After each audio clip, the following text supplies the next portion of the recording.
Yes sir, even last day तक भी मुझे ये डर लग रहा था कि I am not fully prepared. मैंने गलती तो कर दी है, लग रहा है कि बहुत ज़्यादा मेंशन कर दिया है, बट स्टिल आई थिंक।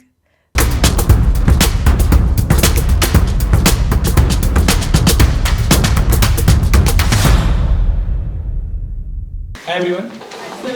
आज हमारे साथ एक बहुत ही special guest ji Diksha Mirta from UP Pratapgarh and she is from Lucknow nowadays and इनका जो रैंक है वो 25 है यो एग्जामिनेशन का।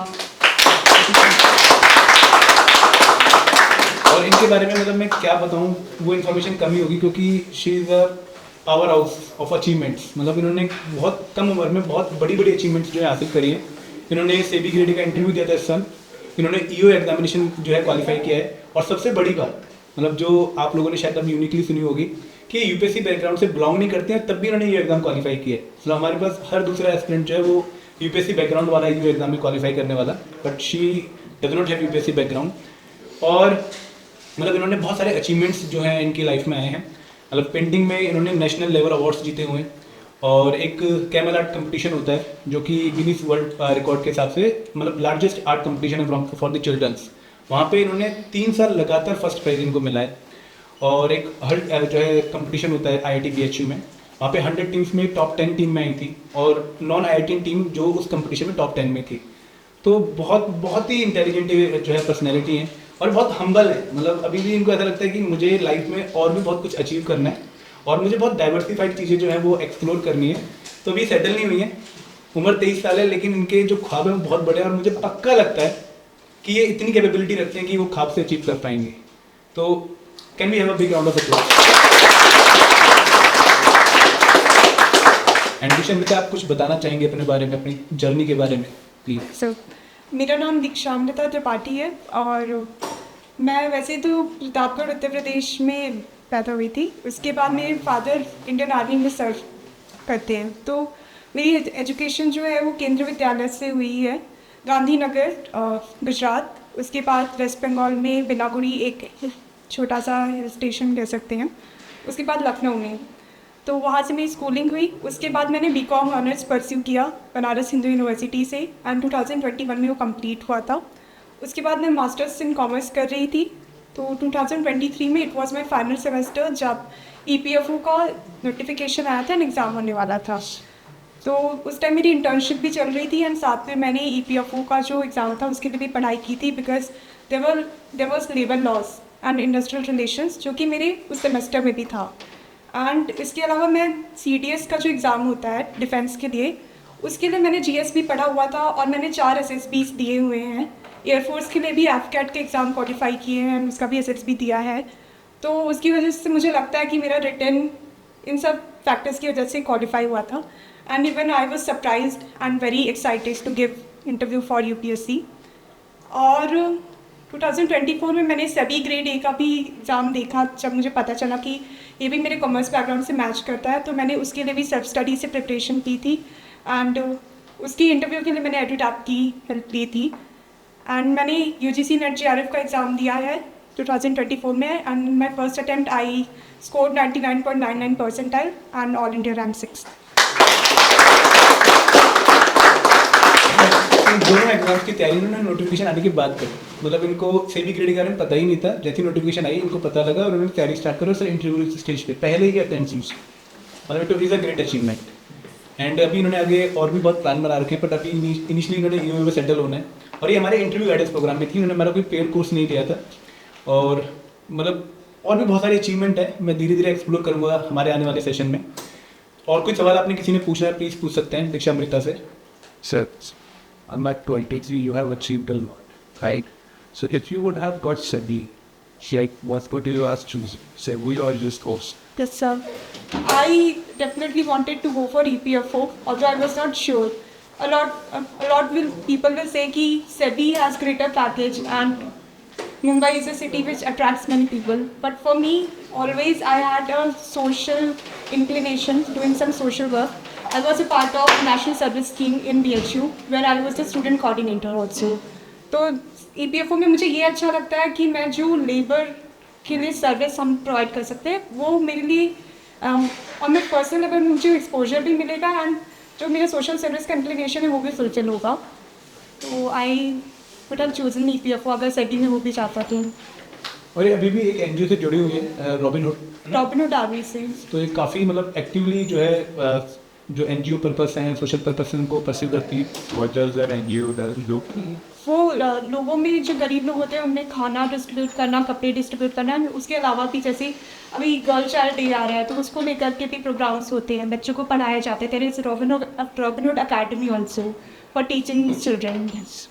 और सर एक बहुत अच्छी बात इनके बारे में ये भी थी कि इनको ऐसा लगता है कि मुझे सिलेक्ट इसलिए नहीं होता कि मुझे अचीवमेंट चाहिए थी, मतलब मुझे प्रूव ये भी करना है कि I am from a conservative society and still I can do this. मतलब जो यूपी में, मतलब मैं ऐसा बोलूँगा कि थोड़ा सा भी अवेयरनेस आ रही है बट स्टिल काफ़ी कंजर्वेटिव माइंडसेट है। तो उस केस में मतलब ऐसा प्रोग्रेसिव होना और बहुत मेहनत करना, it is a great achievement.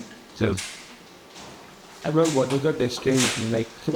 It's very important to ask what our rates of now 29, 28.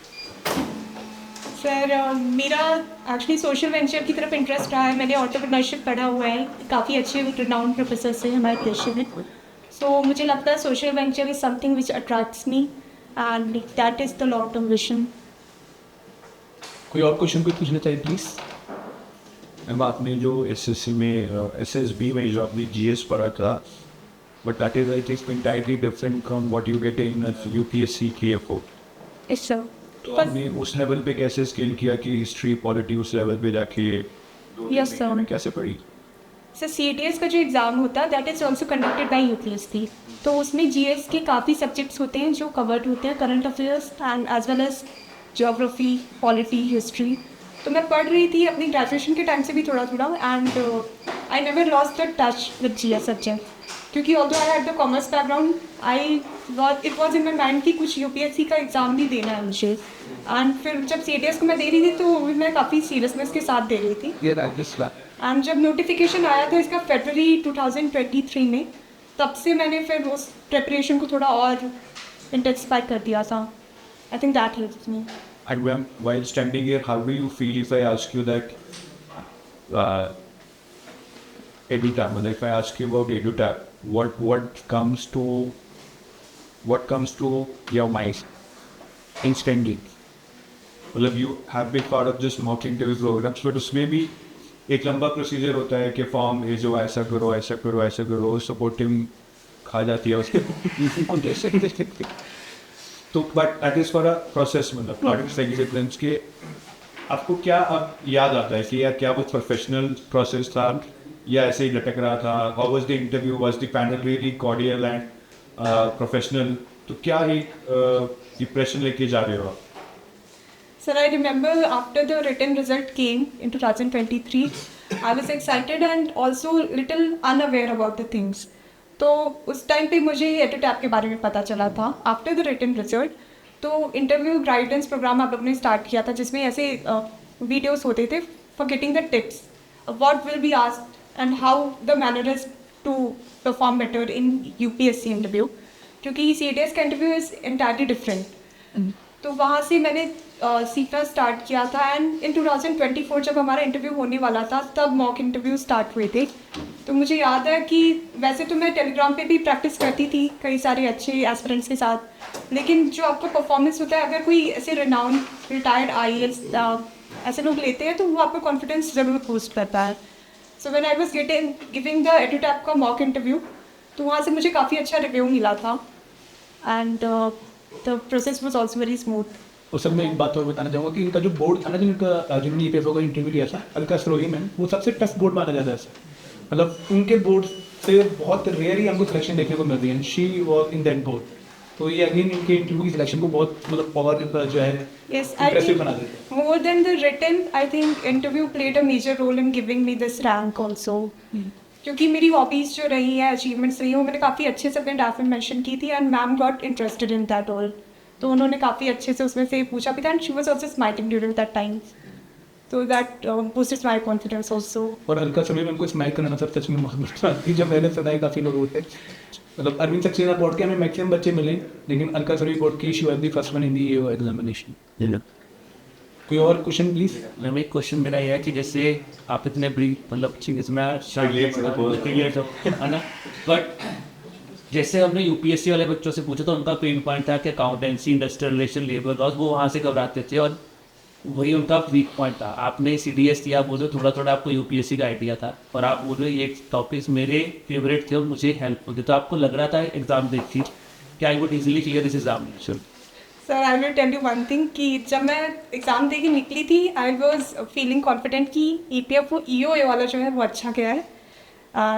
But for APFC I was exam hall में जाने से पहले ही मुझे डाउट था क्योंकि वैकेंसीज मुझे लग रहा था कम है and when I sat in that exam hall तब मेरी परफॉर्मेंस भी अच्छी नहीं हो पाई इस वजह से। So I think it is all about आप किस माइंडसेट के साथ एग्ज़ाम हॉल में जा रहे हो, क्योंकि कई लोग का कहना है कि APFC was easier but for me EOA was तो ईजियर। ये बता रही थी कि इनको लग रहा था स्टार्टिंग से जब इन्होंने प्रिपरेशन स्टार्ट करी कि EOA निकाल लूंगी, APFC नहीं निकलेगा, और वो इंप्रेशन का ऐसा क्रिएट हुआ इनके माइंड में कि APFC के ऊपर थोड़ा सा कंपेरेटिवली ईजी आया था, स्टिल इनको वो डिफिकल्ट लगा, वो निकला ही नहीं इनसे। तो मतलब ये बहुत इंपॉर्टेंट पॉइंट है कि भाई पहले अपने आप को मेंटली प्रिपेयर करो, तब जाके आप एग्जाम से डील कर पाओगे। एंड कोई और क्वेश्चन पूछना चाहेगा? सर मैम आपने बताया कि आपके फादर इन आखिर से और आपने 4 SSBs दिए, तो उसका कोई आपको रिग्रेट बना कि ऐसे नहीं थी? नहीं सर, आई थिंक मेरा हमेशा से लीडरशिप रोल्स में इंटरेस्ट था और यूनिफॉर्म विच द आर्मी और air force provides that has been always very attractive for me. तो मुझे कोई रिग्रेट नहीं है, बल्कि मुझे जो एक्सपीरियंस मिला, फिज़िकली फिट रहने की जो मोटिवेशन मिली वो उसी से थी।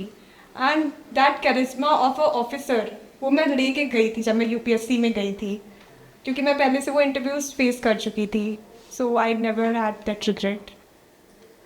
I think Air Force will have regret.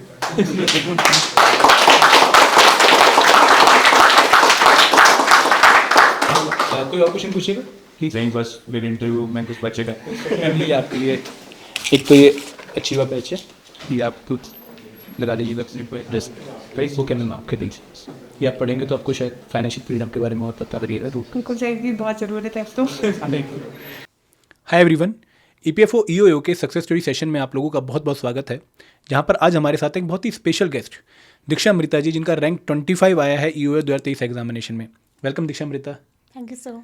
And Diksha Amrita के बारे में आपने बहुत बातें देख ली होंगी ऑलरेडी, सुन भी ली होंगी, लेकिन इनके बारे में हम बहुत सारी डिस्कशन करने वाले हैं, इनकी स्ट्रेटेजी जानने वाले हैं, और सबसे खास बात कि UPSC बैकग्राउंड का ना होने के बावजूद आपने इस एग्जाम को कैसे अप्रोच किया, सिर्फ CDS और SSB की तैयारी से आपने GS कंपोनेंट्स को कैसे प्रिपेयर किया, हम वो सारी डिस्कशन भी करने वाले हैं। तो जो लोग नॉन UPSC बैकग्राउंड के हैं और जो लोग नोटिफिकेशन के बाद इस एग्जाम को प्रिपेयर करने की सोच रहे हैं, उनके लिए सेशन बहुत ही इंटरेस्टिंग होने वाला है। एंड दोस्तों प्लीज़ नोट करते रहिएगा कि किस तरीके से इन्होंने डिफरेंट सिचुएशंस को हैंडल करके इस एग्जाम को क्वालिफाई किया है। तो बहुत सारी लर्निंग्स आपको इस सेशन में देखने को मिलने वाली हैं। दीक्षा अमृता मैम, सबसे पहले मैं आपसे ये पूछना चाहूँगा कि आपने जब 12th करी तब आपने अपने लिए क्या लाइफ का गोल बनाया था कि मुझे इस तरफ जाना है? सर जब मैंने 12th पास किया था, my subject was commerce with maths, तो मेरे माइंड में था कि मुझे चार्टर्ड अकाउंटेंसी को परस्यू करना है। But then I took admission in Banaras Hindu university for my BCom honours in finance. तो वहाँ पर मेरे को जो एक्सपोजर मिला, बहुत सारी ऐसे इवेंट्स में मैंने पार्टिसिपेट किया, तो मुझे समझ आया कि मेरा पर्सनल इंक्लिनेशन बचपन से ही थोड़ा सोशल सर्विस की तरफ रहा है। देयरफॉर आई डिसाइडेड कि कुछ इस फील्ड में करना है। मैंने नेशनल सर्विस स्कीम हो गई और एक रॉबिनहुड आर्मी होती है, उससे भी मैं एसोसिएटेड थी। तो मुझे ये समझ आया कि मुझे सिविल सर्विसेज या फिर डिफेंस, क्योंकि मेरे फादर डिफेंस में सर्व कर चुके हैं या कर रहे हैं, तो इंडियन आर्मी में मेरे पापा थे, तो मुझे लगा कि मुझे डिफेंस को एक चांस देना चाहिए, मुझे उसमें अपना करियर बनाने के बारे में सोचना चाहिए। मैम आप जो थे, आपने मुझे बताया था कि आप ना डाइवर्सिफाइड इंटरेस्ट जो है आपके जनरेट हो रहे थे, कभी आपका कुछ मन करता था, कभी कुछ मन करता था। आपका एक टाइम पे सिविल सर्विसेज का मन किया, फिर आपका जो है मन डिफेंस की तरफ चला गया। तो एज अ एस्पिरेंट जब हम ग्रेजुएशन कर रहे होते हैं तो हमें किस तरीके से प्लान बनाना चाहिए कि हमारा करियर गोल ये होगा? क्या वो जरूरी है कि हमें एक फिक्स गोल बना लेना चाहिए क्योंकि हम तभी उसकी तरफ अच्छे तरीके से जा पाएंगे, या फिर हमें अपने आप को ओपन रखना चाहिए डिफरेंट अपॉर्चुनिटीज़ के लिए? सर मेरी एक्चुअली फैमिली की तरफ से भी ये था कि कोई प्रेशर नहीं था शुरू से ही। उन्होंने हमेशा कहा कि जो फील्ड तुम्हें इंटरेस्टिंग लगे, जिसमें तुम्हें लगे कि तुम एक लॉन्ग टर्म में खुश रह के काम कर पाओगे, उसे चूज़ करो। सो स्कूल में मुझे पेंटिंग में बहुत इंटरेस्ट था, नेशनल लेवल पे अवार्ड्स मिल रहे थे, तो मैंने सोचा फैशन डिज़ाइनिंग में जा सकती हूँ मैं। फिर मुझे समझ आया कि art is very difficult field to pursue as a career, तो मैंने कॉमर्स को चूज़ किया था, तो वहाँ पे मेरा इंटरेस्ट चेंज हुआ था। But I think graduation is a time जब आपको एकदम पढ़ाई में घुस के नहीं, बल्कि अपनी जो दुनिया में चल रहा है, बहुत सारी आपको अपॉर्चुनिटीज़ मिलती हैं इन योर कॉलेज लाइफ कि आप एक्सप्लोर करें, अपने हिडन टैलेंट्स को एक्सप्लोर करें। तो वहाँ पे आपको एक ज़रूरी नहीं कि आप एक गोल और एक लाइन सेलेक्ट कर ही लो। बहुत सारे लोग होते हैं एक रैट रेस में फंस जाते हैं दूसरों को देख करके, बिल्कुल। तो वो चीज़ नहीं करनी चाहिए। As a youth, as a child, आप एडोलेसेंस से जा रहे हो तो ज़रूरी है कि आप अपने इंटरेस्ट को एक्सप्लोर करो, ना कि किसी और को सुन करके एक लाइन पकड़ के वो स्ट्रेस में आ जाओगे आप। तो मैं कभी उस स्ट्रेस में नहीं रही हूँ। मतलब आपने हमेशा अपने मन की सुनी हाँ। और अपने लिए चूज़ किया कि मेरे लिए ये प्रोग्राम शायद बेस्ट रहेगा। मैम आपने जब सिविल सर्विस और डिफेंस सर्विस को चूज़ किया तो आपने किस तरीके से अप्रोच किया इन एग्जाम को इनिशियली? मतलब आपने ग्रेजुएशन में तैयारी स्टार्ट कर दी थी या आपने कोचिंग ली या फिर आपने किस तरीके से प्रिपरेशन को मैनेज किया? अगेन मतलब क्योंकि बच्चों उस टाइम पर ये जो है डाउट में आ जाते हैं कि हम सेल्फ स्टडी करें, क्या सोर्स फॉलो करें, किस तरीके से ग्रेजुएशन को यूटिलाइज करें ताकि हमारी प्रिपरेशन सिविल सर्विसेज की अच्छी हो जाए। आपकी क्या अप्रोच थी उस टाइम पर? यस सर, 2021 में मेरा ग्रेजुएशन कंप्लीट हुआ था, लेकिन ऐसा नहीं था कि मैं उस टाइम पे सिर्फ अपने कॉमर्स के सब्जेक्ट्स को पढ़ती थी। BHU एक ऐसी यूनिवर्सिटी है जहाँ पे आपकी 3 घंटे क्लासेस चलती हैं, उसके बाद आप हॉस्टल में भी रहते हो, आपको बहुत सारी एक्टिविटीज़ परस्यू करने का टाइम मिलता है। मैंने वहाँ पे एक डिप्लोमा भी किया था, फ्रेंच में भी किया था, एंड एक एथिक्स एंड ह्यूमन वैल्यूज़ का डिप्लोमा होता है, उसे भी साथ में मैंने परस्यू किया हुआ है। तो वहाँ पे काफ़ी टाइम मिल जाता था एंड मुझे मन था कि मैं और भी सब्जेक्ट्स को पढूँ। तो मैंने अपना हिस्ट्री, पॉलिटी, ज्योग्राफी ये सब थोड़ा थोड़ा पढ़ना स्टार्ट कर दिया था। फिर कोविड का टाइम आ गया था एंड जैसे 1.5 ईयर हमारा कॉलेज में बीता, तो 1.5 ईयर घर पे भी बीता है। तो मैंने घर पे भी ऐसा नहीं था कि सिर्फ अपने कॉलेज के पढ़ाई को कर रही थी, मैं साथ में ये GS के सब्जेक्ट्स को भी पढ़ती थी। But after completion of my graduation मुझे ये फील हुआ कि डिफेंस इज़ समथिंग जिसके लिए मेरा इंक्लिनेशन अभी बढ़ रहा है, and uniform of defence whether it is of air force और army attracts me a lot. तो मैंने फिर CDS और AFCAT का एग्ज़ाम दिया था and I have given 4 SSBs। Ma'am आप ना मतलब ग्रेजुएशन में जो है ग्रेजुएशन की प्रिपरेशन भी कर रहे थे, ठीक है, आप डिफरेंट सेमेस्टर क्वालिफाई करते जा रहे थे, आपने GS की प्रिपरेशन भी स्टार्ट कर दी और आप जो है बहुत सारे कंपटीशन में भी उस टाइम पार्टिसिपेट कर रहे थे। आपने IIT BHU में जो Bill Gates and Melinda foundation का जो प्रोग्राम होता है वहाँ पे भी आपने टॉप 10 में जो है जगह बनाई थी। तो ये सारे कंपटीशन प्रिपरेशन सबको मैनेज करना बहुत टफ रहता है मैम। तो आपने मतलब कैसे अपने टाइम को सेग्रीगेट कर रखा था कि मैं अभी ये करूँगी, अभी ये करूँगी, अभी ये करूँगी? आपका डे कैसे रहता था मतलब ग्रेजुएशन में? क्योंकि काफ़ी लोग तो सिर्फ प्रिपरेशन में जो है परेशान हो जाते हैं। कुछ लोगों को लगता है कि यार ग्रेजुएशन तो एंजॉय करने के लिए, हम बाद में जाके थोड़ा सा मेहनत कर लेंगे, फिर देखेंगे बाद में क्या होगा। तो आपने मतलब कैसे अप्रोच कर रखा था अपने डे को इन अ ग्रेजुएशन टाइम? सर, एक तो मेरी लाइफ में ऐसा रहा है कि हमेशा पॉजिटिव मोटिवेशन काफ़ी रहा है। जब भी मैं कोई काम करती हूँ तो वो एप्रिसिएशन मुझे मिला है। तो मुझे हमेशा लगता था कि लीडरशिप जैसी जो रोल्स होते हैं वो मुझे अट्रैक्ट करते हैं। I don't want to live a ordinary life. तो बीइंग अ वुमेन मेरे लिए वो और मुश्किल भी था। एक कंजर्वेटिव सोसाइटी से हम लोग आते हैं, बट मैंने कभी भी उसे एक हिंड्रेंस नहीं माना। मेरे फादर भी हमेशा मुझे कहते थे कि जो तुम करना चाहती हो करो। टीचर्स भी ऐसे ही मिले। तो BHU में जब मैं थी तो हम लोग का काफ़ी अच्छा हॉस्टल था। तो मॉर्निंग में हम लोग का जैसे हम लोग मॉर्निंग वॉक पे निकल जाते थे, वहाँ पे बहुत सारे ग्राउंड्स हैं, तो फिज़िकल एक्टिविटी हम लोग ज़रूर करते थे। उसके बाद ब्रेकफास्ट होता था, मेरे को साइकिलिंग की भी मेरी हॉबी है, जो मैंने अपने डैफ में भी मेंशन की थी। तो साइकिल से हम लोग का कॉलेज आना जाना वहीं कैंपस के अंदर। फिर हम लोग दोपहर में आ जाते थे, लंच होता था। आफ्टर दैट डिप्लोमा की क्लासेस के लिए जाते थे, शाम तक वहाँ से फ्री हो जाते थे। फिर जो अपनी पढ़ाई करनी होती थी हॉस्टल में रह के करते थे।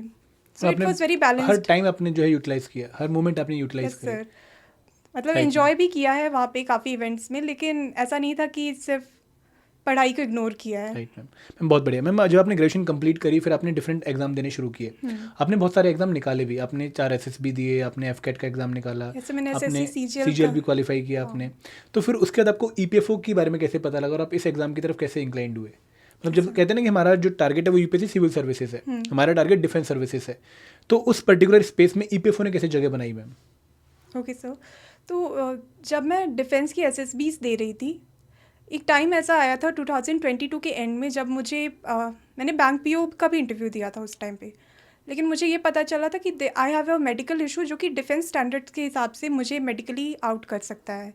तो मुझे लगा कि मुझे जो और ऑप्शंस हैं उनको भी एक्सप्लोर करना चाहिए। तब मैंने SSC CGL का एग्ज़ाम दिया पहली बार 2022 में, दिसंबर एंड में। तब मैंने बैंक PO का भी एग्ज़ाम दिया। मेरा मास्टर्स इन कॉमर्स भी चल रहा था, सेकेंड ईयर। फिर जब फरवरी 2023 में इसका नोटिफिकेशन आया था तो मुझे एक फ्रेंड के थ्रू पता चला इसके बारे में, क्योंकि मैं यूपीएससी को बहुत ज़्यादा फॉलो नहीं कर रही थी उस टाइम।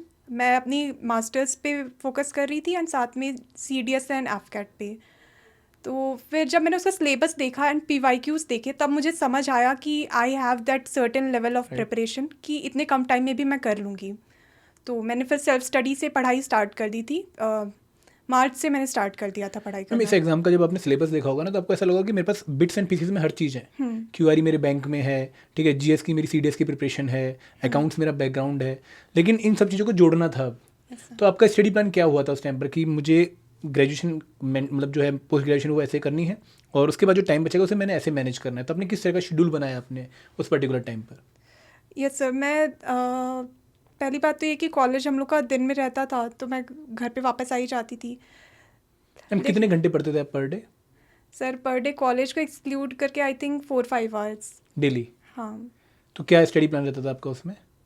सर, क्योंकि मेरा इंटर्नशिप भी चल रहा था उस टाइम पे कॉलेज का, तो शाम को ही टाइम मिल पाता था, तो उसी को मैं मैनेज करती थी। जैसे मेरा labour laws, industrial relations and accountancy के जो सब्जेक्ट्स होते हैं वो मेरे ग्रेजुएशन एंड पोस्ट ग्रेजुएशन में कवर्ड रहे हैं, तो it was not very difficult. But GS को मेरे को अलग से पढ़ना पड़ता था, तो मैंने वो टाइम सेग्रीगेट कर रखा था कि पॉलिटी को कितने डेज़ में रिवाइज करना है एंड हिस्ट्री को कैसे करना है। So it was around 2 hours per day मैं करती थी जीएस को भी। जीएस को और हम क्वांटिटीज इंग्लिश, क्योंकि वो भी बहुत इंपॉर्टेंट जो है कंपोनेंट थे इस पर्टिकुलर एग्जाम के। यस सर, तो वो मैंने एसएससी सीजीएल के टाइम पढ़ रखा था, तो उसका भी मेरा टीयर 2 तभी हुआ था उसी 2023 के मार्च के बिगनिंग में, वो क्वालिफाई भी हुआ था, तो उस वहाँ से पढ़ाई उसकी हो रखी तो थी। आपने डिफरेंट चीज़ों को ओवरलैप एक टाइम पे कर लिया। हाँ बहुत बढ़िया मैम। मैम आपको इस पर्टिकुलर प्रिपरेशन में सबसे मुश्किल एरिया कौन सा लगा, मतलब कौन सा मुश्किल कंपोनेंट था जिसको आपको सच में फील हुआ कि यार इसको टैकल करना मुश्किल है और इसके लिए मुझे शायद प्रॉपर अप्रोच फॉलो करनी चाहिए? सर, मुझे ऐसा लगता है लेबर लॉस वॉज समथिंग जो सबके लिए चैलेंजिंग था और मेरे लिए भी था। भले ही मैंने मास्टर्स में वो पढ़ा हुआ था, but when the questions actually came in the exam तो मुझे लग रहा था जैसे कि जो मैंने पढ़ा है मैं सब भूल ही चुकी हूँ। तो मुझे लगता है दैट वाज समथिंग जिसके लिए आपको बहुत ही डीप में जा कर के पढ़ने की ज़रूरत है। अगर आप पीवाईक्यूज़ पे रिलाई करोगे तो बहुत ही अनप्रेडिक्टेबल सा पेपर था। मैम ऐसा आपको फील हुआ कि ये कंपोनेंट भले ही मैंने ग्रेजुएशन में पढ़ रखे थे, भले ही मैं इनसे वाकिफ़ थी, लेकिन एग्जाम की रिक्वायरमेंट कुछ और थी और शायद मुझे और अच्छे से इनको पढ़ लेना चाहिए था, तो वो कमी आपको कब फील हुई पेपर देते टाइम?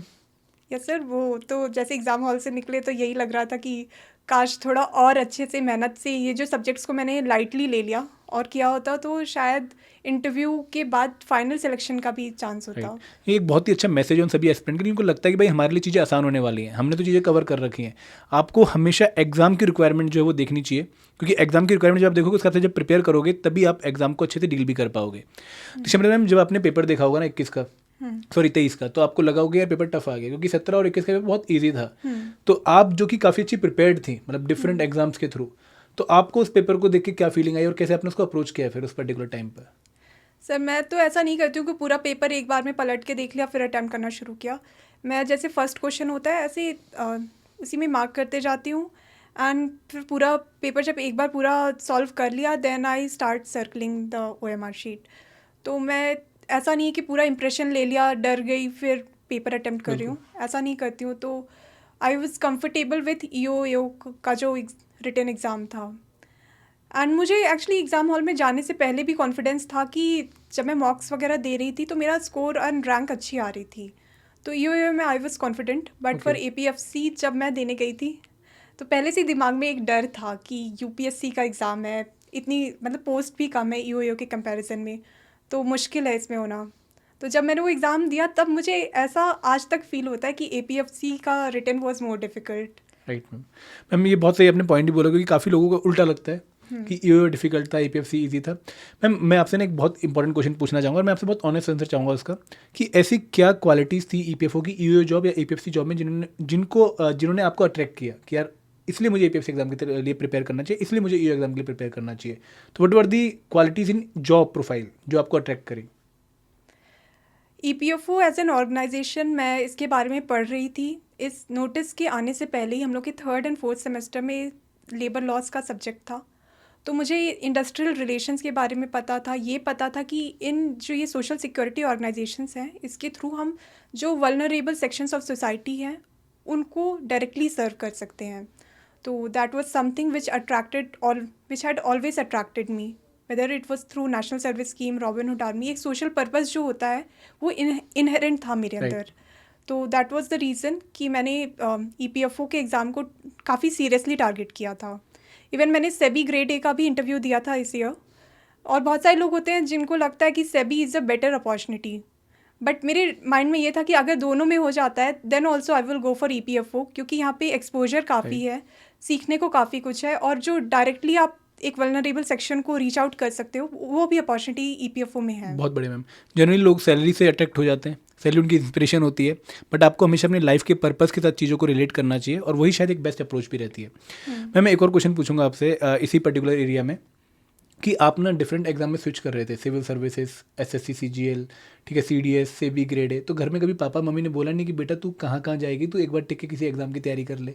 नहीं सर, पापा मम्मी को बस ये खुशी रहती थी कि ये किसी गलत डायरेक्शन में नहीं जा रही है, जो करना चाहिए पढ़ाई वो कर रही है.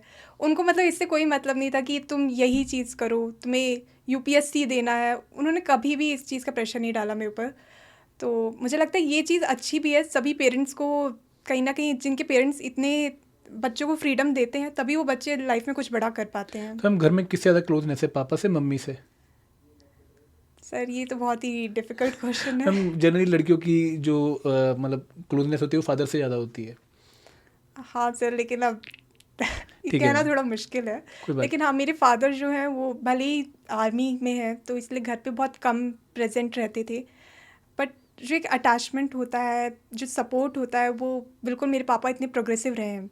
हम लोग एक गांव से बिलोंग करते हैं. जब मैं 3 साल की थी तब तक तो मैं अपने गांव में ही रही थी, तो मुझे पता है गांव का माहौल कैसा होता है. इवन आज भी हम अपने गांव में जाते हैं तो लड़कियों की शादी की ही बात होती है. तो ऐसा नहीं है कि मेरे लिए आसान था या मेरी बिल्कुल, फैमिली के लिए आसान बिल्कुल. था. मेरी एक एल्डर सिस्टर भी है, मेरा एक छोटा भाई है.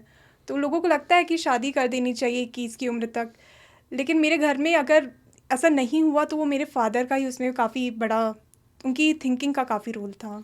बहुत बढ़िया मैम. और मैं बता दूं कि मैडम की जो सिस्टर हैं वो TGT सोशल साइंस है जवाहर नवोदय विद्यालय में, और उनके जो भाई हैं वो B.Tech कर रहे हैं कंप्यूटर साइंस में फ्रॉम यूनिवर्सिटी ऑफ लखनऊ.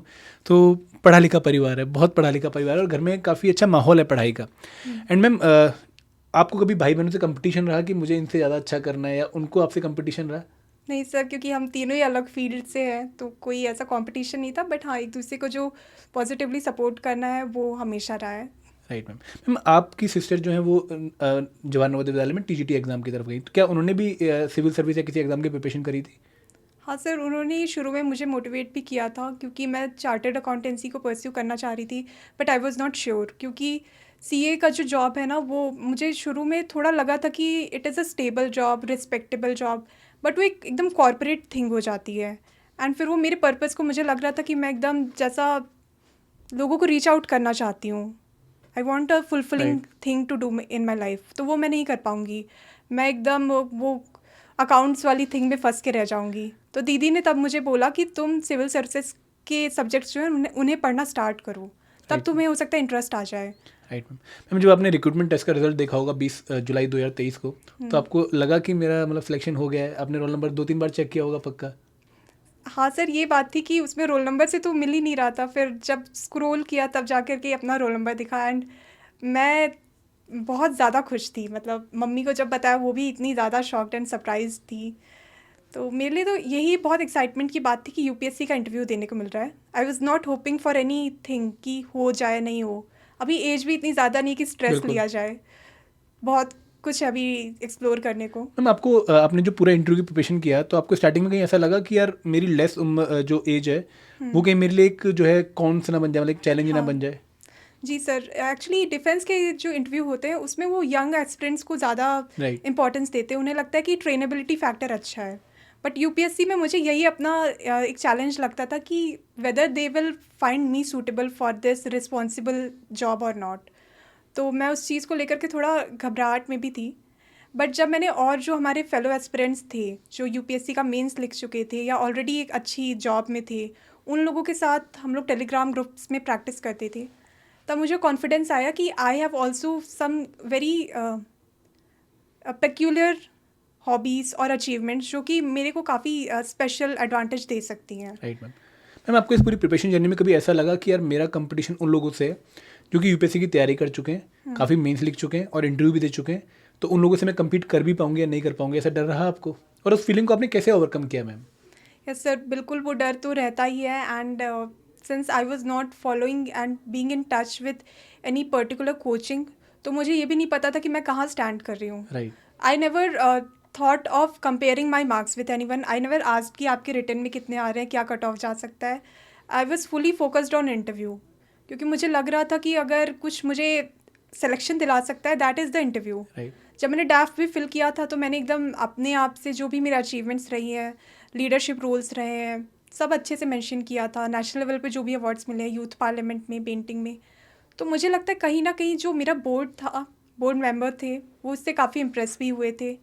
और जो मैम का बोर्ड है वो बहुत डिफ़िकल्ट माना Right, जाता है, but right. Still she appreciated me. All the panelist they appreciated me in the mist of the interview when I was getting nervous कि आपका प्रोफाइल तो इतना अच्छा है, आपने इतने लीडरशिप बिल्कुल। रोल्स किए हैं, तो that boosted my confidence. Ma'am ये जो प्रिपरेशन थी इंटरव्यू की, ये आपने किस तरीके से प्लान करी कि मुझे कौन कौन से एरियाज प्रिपेयर करने हैं? और सेल्फ स्टडी में एक सबसे बड़ा चैलेंज आता है कि थोड़ा सा आइसोलेटेड हो जाते हैं, मतलब आपकी जो आइडेंटिटी थोड़ी सी इंट्रोवर्ट हो जाती है क्योंकि आप लोग बहुत ज़्यादा इंटरेक्ट नहीं कर रहे होते हैं। तो वो जो चैलेंज आता है इंटरव्यू की प्रिपरेशन के टाइम पर, वो आपने कैसे ओवरकम किया अगेन? सर इंटरव्यू के लिए जैसे ही हम लोग का रिजल्ट आया था, सबसे पहले तो मेरे को इतनी अवेयरनेस थी नहीं कि मैं कहाँ से गाइडेंस लूँ, बट फिर एड्यूटैप का मैंने देखा था यूट्यूब पे वीडियो, एंड एड्यूटैप ने लॉन्च किया था अपना इंटरव्यू गाइडेंस प्रोग्राम, फ्री था वो भी, तो मैंने एनरोल कर लिया था। एंड वहाँ पे आपके वीडियोस थे जिससे जो मैनरिज्म होता है एक यूपीएससी इंटरव्यू में कैसे आपको परफॉर्म करना है, वो मुझे काफ़ी उसके बारे में सीखने को मिला था। एंड देन इन 2024 मैंने जो आपके मॉक इंटरव्यू होते हैं वहाँ पे भी अपनी कॉन्फिडेंस को, अपनी लेवल ऑफ प्रिपरेशन को चेक किया था। अगर अप्रोच की मैं बात करूँ तो डैफ को लेकर के आप लोगों ने बहुत डिटेल में समझाया था कि डैफ फिल करते वक्त आपको काफ़ी चीज़ों का ध्यान रखना है, जो आपके स्पेशल एरियाज हैं उनको बिल्कुल भी इग्नोर नहीं करना है, because that can save you और मेक यू फेल। राइट। तो मैंने अपने डैफ को काफ़ी डिटेल में और काफ़ी अच्छे से फिल किया था, एंड वो मेरे लिए पूरा गाइडिंग फैक्टर रहा था। सब मुझे यही बोल रहे थे कि तुम्हें और किसी डायरेक्शन में जाने की ज़रूरत नहीं है, एकदम पेंडोरास बॉक्स तुमने ओपन कर दिया अपने डैफ में। Right ma'am. पर एक इशू आता है काफ़ी बच्चों को, मैं बताता हूँ कि उनकी ना इतनी ज़्यादा अचीवमेंट्स होती हैं, इतनी ज़्यादा उनके पास डिफरेंट जो है डाइवर्सिफाइड पोर्टफोलियोज होते हैं उनके डेफ में, तो डर आता है कि भाई अगर ये खुला तो क्या पता मैं इसे डील ना कर पाएँ। तो क्या आपको भी वो डर लगा था कि यार मतलब ये इंटरव्यू मेरा किसी डायरेक्शन में जा सकता है, पेंटिंग में जा सकता है, गार्डनिंग में जा सकता है, साइकिलिंग में जा सकता है, तो कैसे आप रेडी थे उन सभी डायमेंशंस को हैंडल करने के लिए? Yes sir, even last day तक भी मुझे ये डर लग रहा था कि I am not fully prepared. मैंने गलती तो कर दी है, लग रहा है कि बहुत ज़्यादा मेंशन कर दिया है, बट स्टिल आई थिंक कुछ ना कुछ तो आंसर कर लूँगी, क्योंकि वो मेरा एक्चुअल में इंटरेस्ट है। अगर गार्डनिंग की बात करूँ तो मैं एक्चुअल में बहुत इन्जॉय करती हूँ प्लांट्स को नर्चर करना, मुझे बहुत पीस फील होता है ऐसे ही जगह पे। साइकिलिंग भी मेरे लिए काफ़ी एक एन्जॉइंग एक्टिविटी रहती है। तो I was prepared for all those hobbies and achievements. NSS के लिए भी काफ़ी क्वेश्चंस मुझसे पूछे गए थे, मैं तैयार थी उसके लिए। मतलब सबसे अच्छी बात ये थी कि जो नेचुरली कर रही थी ना, मतलब डेली लाइफ में, वही इनकी हॉबी थी। मतलब इनको कुछ आर्टिफिशियल नहीं जो है प्रिपेयर करना था, इनको बस डील करना था अपने डेली लाइफ के क्वेश्चन से। मैम क्या ये जो हॉबीज़ हैं आप मतलब आप अपनी माइंड के पीस के लिए भी इनको फॉलो करते हैं? मतलब जैसे कई बार हम बहुत थके होते हैं, कई बार प्रिपरेशन ने हमें बहुत निचोड़ लिया होता है, तो उसके बाद आपका मतलब क्या था, कुछ खाना या गार्डनिंग करना, या क्या आपका जो है एक पार्ट टाइम रहता था कि मुझे ब्रेक इस तरीके से मिलेगी प्रिपरेशन से? सर डेली बेसिस पे तो पेंटिंग तो नहीं हो पाती है डेली, लेकिन गार्डनिंग डेली बेसिस पे हो जाती थी। साइकिलिंग मैं वीकली 2 से 4 बार कर लेती थी। पेंटिंग जो है मैंने जैसे अपने डैफ में मेंशन किया था, फोक आर्ट जो होता है, Madhubani painting, right. Warli painting, right. ये सब मैं तब उन ओकेशंस पे करती हूँ जब मैं बहुत लो फील कर रही हूँ, मेरा पढ़ने का मन नहीं कर रहा होता है, I want some creative thing to do, तो मैं ऐसी चीज़ों को कर लेती हूँ। लैंडस्केप पेंटिंग है वो मुझे काफ़ी अच्छा लगता है, अपने आसपास के एनवायरनमेंट को डिपिक्ट करना। इनफैक्ट मैम ने जब पढ़ा उसको तो उन्होंने पूछा भी कि ये जो आप पेंटिंग करते हो या आप कहीं से कॉपीड आर्ट करते हो या सेल्फ क्रिएटेड आर्ट होता है? तो मैंने बोला ma'am I like to create on my own और observe the nature and then depict it. तो वहाँ पे वो काफ़ी मतलब she was impressed from that. Great.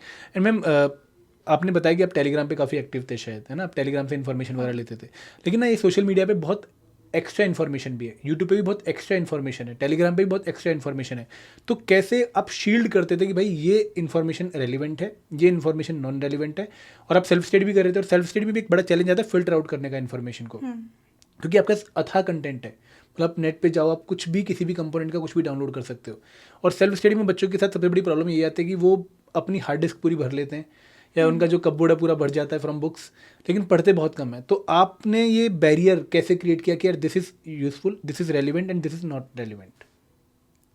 Sir written exam के लिए आप पूछ दोनों एग्जाम्स में, इंटरव्यू के लिए भी और even for written examination. Okay sir, written के टाइम तो I was not active on telegram on Okay. Any other platform. मैं बुक्स का और जो टेस्ट सीरीज़ होती हैं थोड़ा उसी पे ही रिलाई कर रही थी, तो रिटन के टाइम तो कोई डिस्ट्रैक्शन हुआ नहीं। बहुत बढ़िया। लेकिन जब इंटरव्यू की बात आई तब मुझे लगा कि आइसोलेटेड रह के तो ये चीज़ होने वाली नहीं है। Then I join some telegram groups, वहाँ पे जो लाइक माइंडेड कैंडिडेट्स मिले उनके साथ हमने वीकली हम लोग पर पर्सन का अपना पैनल बना लेते थे एंड प्रैक्टिस करते थे। एंड द थिंग वाज कि जो सीरियस एस्पिरेंट्स थे सिर्फ वही रह गए थे, एंड जो नहीं इंटरेस्टेड थे उन्होंने फिर वो करना बहुत बढ़िया। लीव कर दिया था। तो it was a comfortable group for us to practise. आपने बहुत ही कंट्रोल्ड मैनर में सोशल मीडिया यूज़ किया है, और अगेन देखो ये बहुत अच्छा एक एग्जांपल है। हम लोग ना बहुत ज़्यादा डिस्ट्रैक्टेड होते हैं सोशल मीडिया से, लेकिन आपको पता होना चाहिए कि भाई कब सोशल मीडिया को यूज़ करना है और कब उसको अवॉइड करना है। बहुत बढ़िया मैम। मैम आपसे मैं एक और क्वेश्चन पूछूंगा कि जब आप इंटरव्यू देकर आए तो you are satisfied with the interview? Yes sir, actually कुछ क्वेश्चंस को पे मैं थोड़ा अटकी भी थी, तो आई वाज नॉट श्योर कि बहुत अच्छा हुआ है। मैं कभी भी ऐसा नहीं सोचती हूँ कि मैंने बहुत आउट परफॉर्म कर दिया है। आई ऑलवेज एक्सपेक्ट कि एक जो एवरेज लोगों के चेहरे पे स्माइल लाने वाला परफॉर्म Interview. आपकी प्रेजेंस होती है वो ज़रूरी है, rather than knowing all the things that are being asked. तो वही मेरा अप्रोच रहता था, एंड मैंने सेबी में भी यही फॉलो किया था एंड ईपीएफओ के इंटरव्यू में भी यही फॉलो किया था। मैम क्या आपको लगता है कि हमें इंटरव्यू में नो बोल देना चाहिए कि नहीं मुझे आंसर नहीं आता, या फिर ब्लैंक हो जाना चाहिए, या फिर जब वो हमें डोमिनेट कर रहे होते हैं तो हमें नर्वस हो जाना चाहिए? मतलब ये चीज़ें होती हैं सबके साथ, लेकिन आप कैसे हैंडल करते हो इन चीज़ों को, या फिर आपने इनको कैसे प्रैक्टिस किया? जैसे इनिशियली मेरा भी यही टेंडेंसी रहता था कि जो आ रहा है जितना आ रहा है बता ही दो, लेकिन फिर मुझे ये रिव्यू मिला कि जब आप ऐसी कोशिश करते हो ना तो कहीं ना कहीं जाके आप फंस ज़रूर बिल्कुल, जाते हो। नेगेटिव चेंज स्टार्ट हो जाती है। हाँ, एंड फिर जो आप अपनी अच्छी चीज़ों को बता सकते हो वहाँ पे ना जाके आपका टाइम बिल्कुल। गलत डायरेक्शन में जाता है। तो मुझे इसलिए इस चीज़ को लेकर डांट भी थोड़ी पड़ी थी एक जगह। तो फिर मुझे ये चीज़ समझ आई एंड मैंने वो जो नो बोलने वाली चीज़ होती है ना उसे सीखा। And it is very important कि आप अपना टाइम जो है वो सही डायरेक्शन में ले जाने के लिए नो बोलने की भी थोड़ी आदत डालो। बहुत बढ़िया मैम। मैम जब रिजल्ट आया 2 जनवरी 2025 को, तो आपको मतलब सबसे पहले आपने किसको बताया कि मैं सिलेक्ट हो गई हूँ? आपने कैसे रिजल्ट चेक किया, और क्या सिचुएशन थी उस टाइम पर? मुझे पक्का पता है कि आप बहुत नर्वस हो रही होंगी, है ना? हाँ, तो सर। क्या सिचुएशन रही उस टाइम पूरी? सर यही वो होता है ना कि आप जब एक्सपेक्ट नहीं कर रहे हो तो कि ऐसा रिजल्ट आ बिल्कुल। जाएगा। तो पहले तो हमें ये लग रहा था कि सेबी का रिजल्ट आने वाला है, यही बातें चल रही थी। ईपीएफओ का तो कुछ पता ही नहीं था बिल्कुल। कि कब आएगा। ऑलरेडी प्रोसेस बहुत लंबा हो हाँ। चुका था। तो लेकिन ईपीएफओ का रिजल्ट ही आ गया उस दिन, एंड मैं एक्चुअली घर से बाहर थी, I was in a auto. तो मैंने जस्ट ऐसे टेलीग्राम ओपन किया, लोगों ने एक लिस्ट डाली हुई थी, तो मुझे लगा ये मजाक में डाला हुआ है। बिल्कुल। फिर कुछ लोगों ने लिखा आई एम इन, तो मैंने सोचा कि मैं भी एक बार चेक करती हूँ। देन मैं एक्चुअली बहुत नर्वस थी उस टाइम पे, तो मैंने फर्स्ट पेज को तो ऐसे कुछ ऊपर के नाम देखे, स्क्रॉल कर दिया नीचे ऐसे, फिर मुझे लगा अरे मेरा नाम नहीं दिख रहा है। फिर मतलब आपने लास्ट पहला पेज देखे नहीं होगी, आपका नाम तो हाँ, पहले पेज पे ही था। हाँ, फिर मैं लास्ट पेज पे गई और मैं नीचे से ऊपर स्क्रॉल कर रही थी। That was the level of nervousness.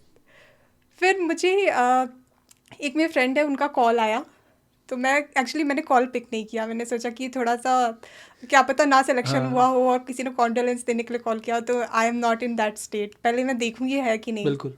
फिर मैंने बहुत ही ज़्यादा नर्वसनेस के साथ जब वो ऊपर जाके स्क्रॉल किया एंड फर्स्ट पेज पे मुझे नाम दिखा अपना ऑन 25th नंबर, तो दैट वाज वेरी वो बहुत ही इमोशनल इमोशनल मोमेंट। मोमेंट हो गया आपके लिए। लेकिन मैंने घर पे जाके मैंने प्लांट खरीदा, क्योंकि मेरा काफ़ी दिन से मन था कि I want two by a plant, and एक मिठाई का डब्बा लिया एंड ले जाके फिर मम्मी को दिया एंड तो आंटी तो बहुत खुश हो गए होंगे एकदम। हाँ।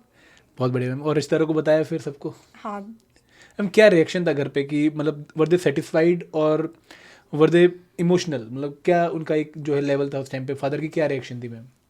मेरे फादर का इतना कंट्रीब्यूशन रहा है शुरू से ही। जब रिटन का एग्ज़ाम था जिस दिन, I was going through menstrual cramps.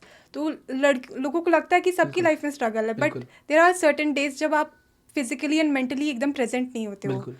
उस दिन बारिश भी हो रही थी, मेरे फादर मुझे बारिश में लेके गए थे for the written exam. Interview के दिन भी मेरे पापा थे जो दिल्ली तक मेरे साथ आए थे। तो बहुत चीज़ों में मेरे फादर ने बहुत हेल्प ज़्यादा करी। सपोर्ट किया बिल्कुल है। मैम, और मैं समझ सकता हूँ मैम कि ये एग्ज़ाम ना सिर्फ हमारे लिए नहीं होता है, हाँ। ये एग्ज़ाम पूरी फैमिली का होता है, मतलब जो लोग हमसे जुड़े हुए हैं उनका एग्ज़ाम होता है। तो उनके लिए ये चीज़ मैटर नहीं करती है कि मैंने कौन सा एग्ज़ाम निकाला है। I have cracked something and you उनको आर बस हैप्पी, उनके लिए हाँ, बहुत मैटर करता दे था आर ये। Very happy for right this. Ma'am. And ma'am मतलब इस पूरी प्रिपरेशन जर्नी में कौन कौन से ऐसे लोग हैं जिनको आप स्पेशल मेंशन करना चाहोगे कि हाँ इन लोगों ने बहुत कंट्रीब्यूट किया मेरी प्रिपरेशन में? सर सबसे पहले तो पेरेंट्स का ही सबसे बड़ा योगदान होता है। उसके बाद मेरे सिबलिंग्स हैं, मेरी दीदी है, मेरा भाई है, और कुछ ऐसे फ्रेंड्स हैं जिन्होंने मेरे अंदर काफ़ी कॉन्फिडेंस जगा दिया। मैं तो अपने आप को इस फील्ड में बहुत बिगिनर मानती थी। मुझे लगता था कि यूपीएससी का इंटरव्यू है, बिल्कुल। यूपीएससी का एग्ज़ाम है, कितना मुश्किल होगा।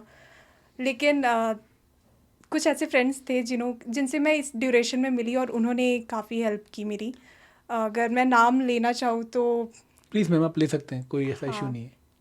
एक तो सिलेक्टेड एपीएफसी हैं पीयूष कुमार मिश्रा जी। ओके। उन्होंने उनसे मेरी इंटरेक्शन हुआ था। उन्होंने मोटिवेट किया था कि तुम्हारा डैफ काफ़ी इम्प्रेसिव है, हो जाएगा बहुत तुम्हारा। बढ़िया, बहुत उस बढ़िया। टाइम भी मैं नहीं श्योर थी, बट मैंने बोला कि पॉजिटिव मोटिवेशन मिल रहा है तो क्या पता। बिल्कुल। फिर एक अभय तिवारी हैं, उन्होंने भी इसका इंटरव्यू दिया था। अनफॉर्चुनेटली उनका नहीं हुआ सिलेक्शन, बट जब मैं मॉक इंटरव्यू दे रही थी तो वो मुझे मिले थे। उन्होंने ही मुझे एक और अच्छे टेलीग्राम ग्रुप से ज्वाइन करवाया था, जहाँ पे काफ़ी अच्छे कैंडिडेट्स थे जिनके साथ मेरे को मॉक इंटरव्यू प्रैक्टिस करके हेल्प मिली थी।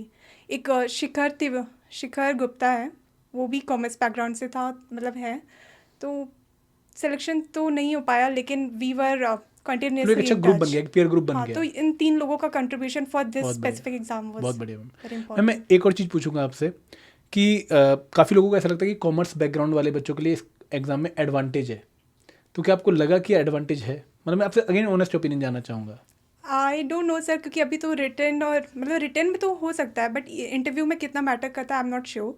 बट हाँ, जैसे मेरा इंटरव्यू हो रहा था वहाँ पे दे आस्क्ड मी कॉमर्स के क्वेश्चंस, और मेरा क्योंकि जेआरएफ भी क्वालिफाइड था, सभी का भी मैंने एग्ज़ाम दिया था, तो मैं बहुत ही कंफर्टेबली सारे कॉमर्स के क्वेश्चंस का आंसर कर पाई थी। भले ही मैं कुछ अपने हॉबीज़ में अटक गई, अपने जो लखनऊ से रिलेटेड कुछ ऐसे उन्होंने क्वेश्चंस पूछे थे जीएस के जो मैं नहीं बता पाई थी। तो आई थिंक वहाँ पे वो इम्प्रेस हुए होंगे। They asked me about just in time okay, concept. जो कंसेप्ट है हाँ बिल्कुल मैनेजमेंट में हाँ, शायद। तो मैम ने मुझसे पूछ लिया कि who introduced it. Actually they were asking about zero inventory, तो I refer to just in time and they said कि no, these are two different things. Right ma'am. तो वो मुझे उन्होंने नर्वस किया। Then I stop there. फिर उन्होंने पूछा कि किसने इंट्रोड्यूस किया था, and I answered it right. तो there she smiled. I think ये कुछ चीज़ें होती हैं अगर आप अपने सब्जेक्ट को बिल्कुल। लेकर के, भले ही कॉमर्स हो, आपका मैकेनिकल इंजीनियरिंग ही क्यों ना, अगर आप कंफर्टेबल हो अपने ग्रेजुएशन के सब्जेक्ट से, तो वो भी एक अच्छा मतलब इंप्रेशन आपको उसको क्रिएट कर डिफेंड सकता है। करना आना चाहिए, आपको उसको हैंडल करना हाँ। आना चाहिए। बहुत बढ़िया मैम। तो मैम अब जो मतलब दीक्षा अमृता है आफ्टर बीइंग एन ईओए ऑफिसर, तो आगे का क्या प्लान है आपका मैम? सर अभी तो मुझे लगता है कि मेरा हमेशा से ये रहा है कि मैं किसी हरी में नहीं हूँ।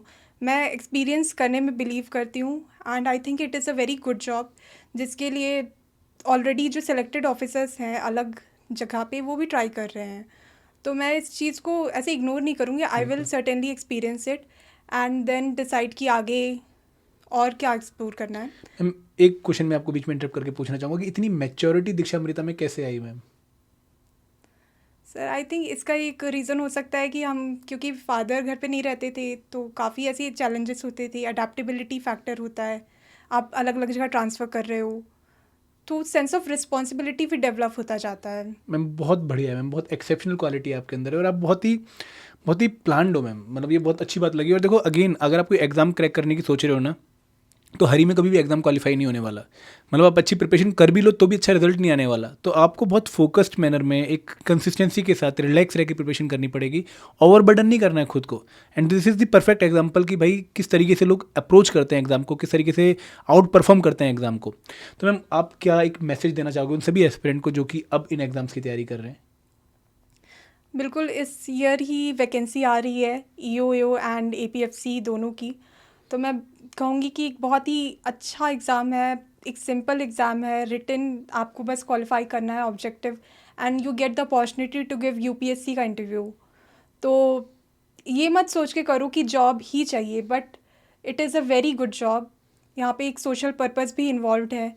तो अभी से अगर आप तैयारी शुरू कर दोगे तो you will get certainly a positive result. इसके लिए आपको GS तो लोग कहते हैं कि UPSC वालों का ही स्ट्रांग होता है, but I am a example I think. Right ma'am. तो आप अगर अभी से स्टार्ट कर देते हो GS के सब्जेक्ट्स को पढ़ना, you will get comfortable by that time. Current affairs को मैं ये कहूँगी कि मेरा तो बहुत अच्छे से नहीं प्रिपेयर्ड था उस टाइम पे, पर करंट अफेयर्स को आपको अभी से एक इम्पॉर्टेंस देनी चाहिए, क्योंकि और पूरा UPSC CSC का जो बिल्कुल। प्रीलिम्स होता है वैसा ही पेपर आया था। It was not at all easier than that. कई सारे ऐसे लोग थे जिनका UPSC का प्रीलिम्स क्लियर हुआ था, बट बिल्कुल। नॉट ऑफ ये EOAO and APFC. EOAO and Right, APFC। And labour laws, industrial relations, accounts, it is not something कि सिर्फ कॉमर्स वालों के लिए डुएबल है। मैं तो बहुत कम ऐसे कॉमर्स वालों को जानती हूँ जिन्होंने ये बिल्कुल। एग्ज़ाम क्वालिफाई किया है। ज़्यादातर इंजीनियरिंग या कोई भी बैकग्राउंड हो, बिल्कुल। वो लोग भी क्वालिफाई करते हैं। तो ये दिमाग में आपको लेके नहीं चलना है कि सिर्फ ये बैकग्राउंड वाला है तो वही कर पाएगा। Always have faith and believe in yourself and एक टारगेट दिमाग में रहे। बहुत बढ़िया, बहुत बढ़िया। और बहुत अच्छा मैसेज मैडम ने दिया आपको कि देखो, आपको अपने बैकग्राउंड से, अपनी स्ट्रेंथ से चीज़ों को रिलेट करना चाहिए, ना कि फियर को अपने ऊपर हावी होने देना चाहिए। एंड दोस्तों, बहुत अच्छा सेशन था मैम, ये आपने बहुत अच्छी बातें हमें बताई, हर पॉइंट आपने क्लियरली एक्सप्लेन किया और बहुत कुछ सीखने को मिला हुआ हमारे एस्पिरेंट्स को। Thank you very much ma'am. Thank you so much.